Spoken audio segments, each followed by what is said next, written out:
हाय दोस्तों, welcome to Mirza video. दोस्तों, आज की वीडियो बहुत रोमांचक होने वाली है।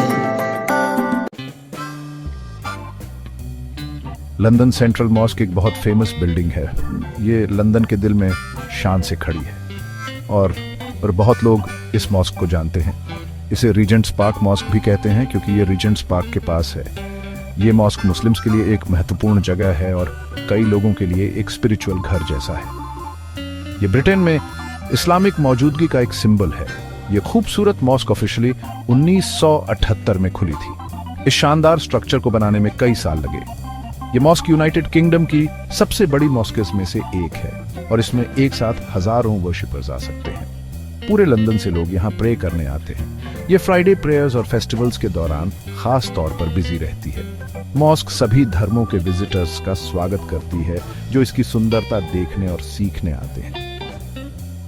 मॉस्क अपने शानदार सुनहरे डोम के लिए जानी जाती है जो लंदन के स्काईलाइन में चमकता है। इसमें एक ऊंची पतली मिनारेट भी है। इन फीचर्स की वजह से मॉस्क आसानी से पहचानी जाती है और शहर में इस्लामिक आर्किटेक्चर के आइकॉनिक सिंबल्स हैं। ये मॉस्क सिर्फ एक बिल्डिंग नहीं है, ये कम्युनिटी के लिए एक सेंटर है और लंदन में एक इम्पोर्टेंट रोल निभाती है।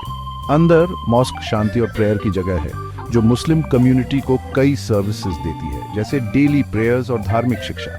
ये कम्युनिटी इवेंट्स और लेक्चर्स भी होस्ट करती है जिसका मकसद अंडरस्टैंडिंग और हार्मनी को बढ़ावा देना है। गैप 2S ये लंदन की डाइवर्स और मल्टीकल्चरल पहचान का सबूत है जो शहर के कल्चरल लैंडस्केप को बहुत समृद्ध करती है। ये आस्था की एक किरण की तरह खड़ी है। लंदन सेंट्रल मॉस्क का आर्किटेक्चर सच में कमाल का है। ये इस्लामिक डिजाइन का एक बेहतरीन एग्जाम्पल है। सबसे फेमस फीचर है इसका सुनहरा डोम। ये डोम बहुत बड़ा और इम्प्रेसिव है, सूरज की रोशनी में चमकता हुआ वाकई एक खूबसूरत नजारा। वह डोम मॉस्क आर्किटेक्चर का एक ट्रेडिशनल एलिमेंट है जो स्वर्ग की छत को रिप्रेजेंट करता है और इसका सुनहरा रंग इसकी शान बढ़ाता है। डोम के बगल में एक ऊंची मिनारेट है, करीब 140 फीट ऊंची। यहां से ट्रेडिशनली अजान दी जाती थी। हालांकि लंदन में आज ये हमेशा सुनाई देने वाली अजान के लिए इस्तेमाल नहीं होती, फिर भी ये एक पावरफुल सिंबल है। मिनारेट पतली और एलिगेंट है, आसमान की तरफ इशारा करती हुई, और ये डोम को परफेक्टली कॉम्प्लीमेंट करती है। दोनों मिलकर एक यादगार सिलुएट बनाते हैं और मॉस्क की पहचान के इंपॉर्टेंट हिस्से हैं। मेन प्रेयर हॉल के अंदर एक विशालता का एहसास होता है। हॉल बहुत स्पेशियस है और इसमें 5000 से ज्यादा वर्शिपर्स आ सकते हैं। सेंट्रल प्रेयर एरिया में कोई पिलर्स नहीं है जिससे बिना किसी रुकावट के व्यू मिलता है। ऊंची सीलिंग से खूबसूरत चैंडलियर्स लटकते हैं जो रोशनी देते हैं और हॉल की शान बढ़ाते हैं। फ्लोर नरम पैटर्न्ड कारपेट से ढका हुआ है जिनमें प्रेयर के लिए वर्शिपर्स को अलाइन करने में मदद करने के लिए लाइंस बनी होती है। मॉस्क के डिजाइन में बारीक जियोमेट्रिक पैटर्न्स भी हैं जो इस्लामिक आर्ट में आम है। कुरान की आयतों वाली कैलीग्राफी दीवारों पर सजी है जो मॉस्क के स्पिरिचुअल एटमॉस्फेयर को और बढ़ाती है। बिल्डिंग बड़ी कुशलता से ट्रेडिशनल इस्लामिक एलिमेंट्स को मॉडर्न आर्किटेक्चरल टेक्निक्स के साथ मिलाती है जिससे एक यूनिक और टाइमलेस स्ट्रक्चर बनता है। सफेद मार्बल और स्टोन का इस्तेमाल इसे एक क्लीन शांत लुक देता है। लंदन सेंट्रल मॉस्क की कहानी काफी लंबी है। लंदन में एक सेंट्रल मॉस्क का आइडिया कई साल पहले शुरू हुआ था, 20वीं सदी की शुरुआत में। ब्रिटेन में एक बढ़ती हुई मुस्लिम कम्युनिटी थी जिसे इबादत के लिए एक सही जगह की जरूरत थी।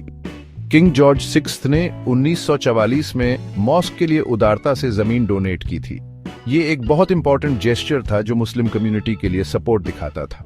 जमीन मिलने के बाद लंबा इंतजार करना पड़ा। प्लानिंग और फंड रेजिंग में कई साल लगे।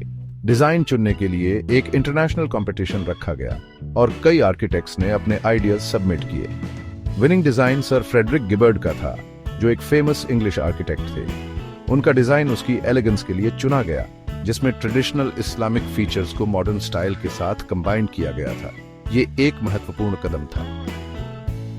मॉस्क का एक्चुअल कंस्ट्रक्शन 1970 के दशक की शुरुआत में शुरू हुआ। ये एक बड़ा प्रोजेक्ट था और कई लोगों और सरकारों ने फंड्स दिए। इस्लामिक दुनिया के देशों ने दिल खोलकर मदद की। बिल्डिंग प्रोसेस में कई साल लगे और रास्ते में चैलेंजेस भी आए, लेकिन मॉस्क बनाने का डिटर्मिनेशन मजबूत था और कम्युनिटी बेसब्री से इसके पूरा होने का इंतजार कर रही थी। ये उम्मीद और एकता का सिंबल था। आखिरकार जुलाई 1978 में लंदन सेंट्रल मॉस्क ऑफिशियली खुल गई। ये एक हिस्टोरिक मौका था जिसमें कई गणमान्य लोग और कम्युनिटी मेंबर्स ओपनिंग सेरेमनी में शामिल हुए थे। मॉस्क का पूरा होना एक सपने के सच होने जैसा था, जो ब्रिटेन में मुस्लिम्स के लिए एक महत्वपूर्ण माइलस्टोन था। मॉस्क सालों की मेहनत और कोलैबोरेशन को रिप्रेजेंट करती थी, जो लंदन में एक गर्व करने लायक नया लैंडमार्क बन गई। इसका सफर परसिवियरेंस का था। आज लंदन सेंट्रल मॉस्क एक वाइब्रेंट सेंटर है। ये हजारों मुस्लिम्स की धार्मिक जरूरतों को पूरा करती है। यहाँ डेली प्रेयर्स होती है और ईद और दूसरे फेस्टिवल्स पर स्पेशल प्रेयर्स में भारी भीड़ होती है। मॉस्क कम्युनिटी के लिए एक फोकल पॉइंट है जो इबादत और सोचने विचारने के लिए जगह देती है। ये हमेशा एक्टिविटी से भरी रहती है और लोगों को यहाँ शांति और स्पिरिचुअल गाइडेंस मिलता है। प्रेयर्स के अलावा मॉस्क कई दूसरी सर्विसेज भी देती है। इससे जुड़ा एक इस्लामिक कल्चरल सेंटर है जो एजुकेशनल प्रोग्राम्स देता है। अरबी और कुरान सीखने के लिए क्लासेस हैं और इसमें एक लाइब्रेरी भी है जिसमें कई इस्लामिक किताबें हैं। सेंटर अलग अलग टॉपिक्स पर लेक्चर्स और सेमिनार्स ऑर्गेनाइज करता है जो मुस्लिम्स और नॉन मुस्लिम्स दोनों को एजुकेट करने में की रोल निभाता है। ये इस्लाम के बारे में अंडरस्टैंडिंग बढ़ाने में मदद करता है। मॉस्क इंटरफेथ डायलॉग में भी एक्टिव है, जो अलग अलग धार्मिक ग्रुप्स के बीच कम्युनिकेशन को इनकरेज करती है। इससे रिश्ते बनाने और हार्मनी को बढ़ावा देने में मदद मिलती है। मॉस्क अक्सर दूसरे धर्मों के विजिटर्स को होस्ट करती है, स्कूल ग्रुप्स और टूरिस्ट्स का स्वागत करती है। इन विजिट से इस्लामिक कल्चर के बारे में जानने का मौका मिलता है और इस्लाम के बारे में गलतफहमियों को दूर करने में मदद मिलती है। मॉस्क खुलेपन की जगह है। कंक्लूजन में लंदन सेंट्रल मॉस्क एक आर्किटेक्चरल मार्वल से कहीं ज्यादा है। ये लंदन में एक वाइटल इंस्टीट्यूशन है। इसका सुनहरा डोम और मिनरेट आइकॉनिक है, लेकिन इसकी असली वैल्यू एक स्पिरिचुअल और कम्युनिटी हब के रूप में इसके रोल में है। ये आस्था, एकता और कल्चरल एक्सचेंज का सिंबल है। गैप 2S मॉस्क पूरी डेडिकेशन के साथ अपनी कम्युनिटी की सेवा कर रही है और इस ग्लोबल सिटी में एक इंपॉर्टेंट और रिस्पेक्टेड लैंडमार्क बनी हुई है। उम्मीद है आपको ये सफर पसंद आया होगा। अगर आपको हमारा वीडियो पसंद आया हो तो लाइक और सब्सक्राइब करना ना भूलें। अगले वीडियो में फिर मिलेंगे, तब तक के लिए अलविदा। हर जगह कुछ नया, कुछ अलग देखने को मिला। आप इनमें से कौन से स्थान पर जाना चाहेंगे, हमें कमेंट्स में बताएं। और हाँ, अगर आपको ये वीडियो पसंद आया हो तो इसे लाइक और शेयर जरूर करें। अगले वीडियो में हम आपके लिए एक और नया सफर लेकर आएंगे। तब तक के लिए नमस्कार।